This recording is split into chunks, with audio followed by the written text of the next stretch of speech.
불륜이지만 아름다우면 괜찮을까요? 왕가희 감독의 화양연화는 준경삼림의 감각적인 연출이 더 깊이 숙성된 맛으로 태어난 작품이죠. 절대된 감정을 표현하는 미장센이 자칫 불쾌할 수도 있는 관계를 아름답게 감싸고 있습니다. 이 영화는 준경삼림보다 훨씬 정적이고 그때보다 더 성숙한 관계를 다루는데도 많은 사람들이 두 영화에서 비슷한 감상을 느끼는데요. 소외된 사람들의 상처와 공감이 두 작품이 공유하는 중요한 감정이기 때문일 겁니다. 준경삼림은 홍콩 반환을 앞둔 1994년을 배경으로 불안한 미래를 걱정하는 젊은이들을 조명했죠. 화양연화는 1962년을 배경으로 급격히 몰려드는 본토 이주민들과 도시화 속에서 불안과 외로움을 느끼는 홍콩인들을 다루고 있습니다. 저는 이 영화에서 홍콩의 집단 트라우마와 이를 해소하려는 예술적 시도를 느꼈는데요. 개인이 결정할 수 없는 갑작스러운 사회의 변화 속에서 삶의 주도권을 잃는 경험은 어느 시대에 누구나 겪는 불안이죠. 제목인 화양연화는 꽃처럼 가장 아름다운 시절이라는 뜻입니다. 돌아갈 수 없는 과거에 대한 아련한 그리움이 담긴 말이죠. 영화가 나온 2000년은 홍콩이 반환된 지 몇 해가 지난 시점입니다. 수년간 많은 사람들이 홍콩을 떠났죠. 영화의 배경인 60년대에도 많은 사람들이 홍콩을 떠났는데요. 마지막에 고 씨와 손부인 두 집주인이 모두들 집을 팔고 떠난다는 이야기를 합니다. 66년도에는 중국에서 문화 대혁명이 일어났죠. 격렬한 변화와 이로 인한 이주민들 때문에 곧 본토가 홍콩을 삼킬지 모른다는 불안을 조성했습니다. 반대로 영국 식민정부의 불평등한 정책으로 노동자들의 폭동과 시위가 벌어지기도 했죠.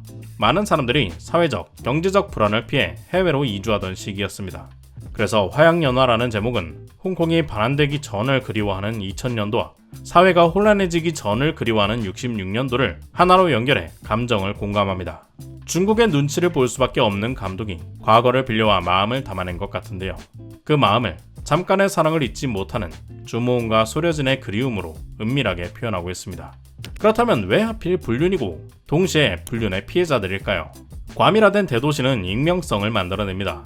바람을 피려면 내가 어디 사는 누군지, 배우자가 누군지 사람들이 관심 없어야 하죠. 영화 속 인물들은 전반적으로 바람을 피는 일이 흔하지만 쉬쉬하며 모른 척하는 분위기가 느껴집니다. 소래진의 회사 사장은 대놓고 바람을 피죠. 그녀는 비서로서 사모에게 거짓말도 하고 외도 스케줄 조정까지 해주는데요. 반면에 남편도 없이 빈 집에서 매일 예쁘게 차려입고 외출하는 그녀에게 집주인 손부인은 잔소리를 합니다.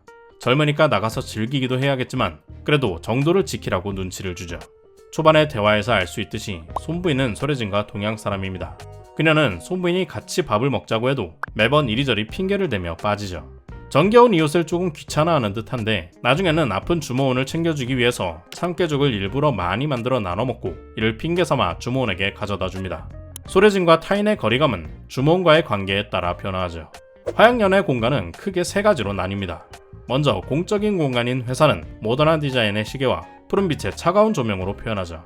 반면에 두 사람이 함께 사는 건물은 따뜻한 조명과 문틀을 이용한 프레임으로 가깝고 사적인 공간임을 표현합니다. 두 사람은 사적인 공간에서 처음 마주했지만 손부인이라는 감시자가 존재하기에 서로에게 연락하는 것은 공적인 공간이죠. 회사에서 전화로 연결을 하면 다른 사람들은 애인인지 배우자인지 모릅니다.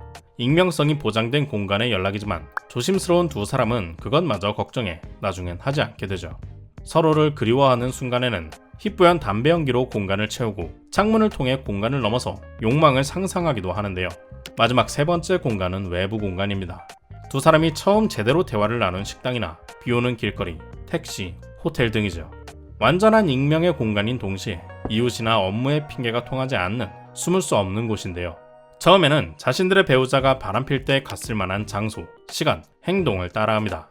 그들을 이해해보려 애쓰는 것 같은 안쓰러운 모습이죠.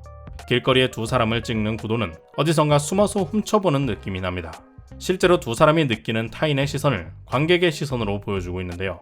비 오는 날 우산을 같이 쓰지도 못하고 빌려주지도 못하는 둘은 하염없이 비 내리는 거리에 서 있습니다. 자신들의 관계가 무엇인지 확실히 느끼고 타인의 시선에서 죄책감을 가지죠. 둘의 시작은 같은 상처를 공유하면서 서로를 위로하는 사이였습니다.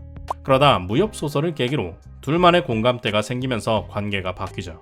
결국엔 주모은이 소설 작업실을 구하면서 두 사람은 완전히 사적인 둘만의 공간으로 들어서 남들의 눈을 피해 마음을 나누는데요. 주모은과 소려진은 이사라는 우연한 사건과 배우자의 바람이라는 타의적 행동에 의해서 만났습니다. 둘의 연애는 자의로 시작한 게 아니었죠. 영국과 중국의 전쟁, 홍콩의 조차도 마찬가지입니다. 타이로 식민지인이 된 사람들이 자연스레 정치적, 문화적으로 동화되는 것은 자신들의 의지 밖의 일이었죠. 본래의 배우자, 본래의 국가가 있는데 공공연한 외도를 하고 눈치를 봅니다. 그리고 그 시절을 그리워하고 있죠. 주인공들은 공통의 트라우마를 겪었습니다. 아이러니하게도 그로 인해 피어난 사랑이 나중에 그리워하는 화양연화가 되었죠. 반대로 홍콩의 트라우마는 현재 진행형입니다. 반환 이전의 불안부터 이후의 혼란까지 과거를 그립게 만들고 있죠. 물론 돌아갈 수 없는 시절을 추억한다는 점에서는 똑같습니다. 양조위와 장만옥의 인터뷰에 따르면 원래는 두 사람의 재회하는 장면을 찍었다고 합니다. 편집 과정에서 드러낸 거죠.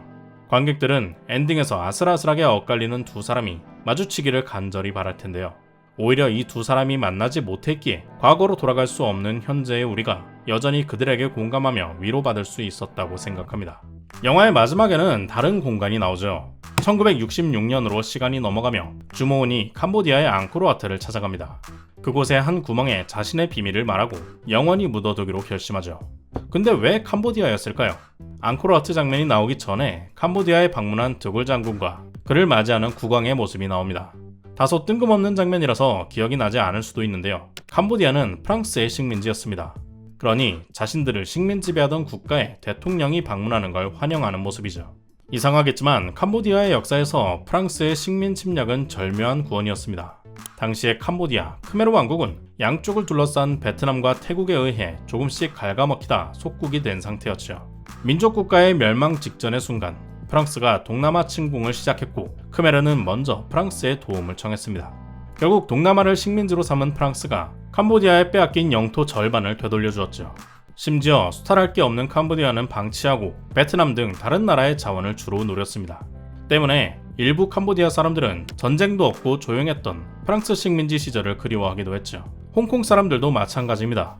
영국의 식민 통치가 불만인 적도 있었고 심각한 빈부격차 등의 문제도 있었죠. 그래도 본토의 문화 대혁명이나 공산당 독재에 닫힌 사회보다는 나았습니다. 홍콩의 자유롭던 시절, 화양연화를 그리워하는 건 당연하겠죠. 준경삼님의 인물들이 과거를 보내주고 다가오는 변화를 받아들였듯 화양연화 역시 아무리 그리워도 돌아갈 수 없음을 담아냅니다. 아무리 애틋했어도 결국엔 불륜이고 그리워도 돌아갈 수는 없으니 지금 적절한 미래의 사랑과 자유가 더 중요하다고 느낀 저는 영탁입니다. 여러분의 생각은 어떤가요? 댓글로 남겨주세요. 구독과 좋아요는 사랑입니다. 오늘도 긴 영상 시청해주신 여러분 고맙습니다. Check the mic and make sure it sound right, boys.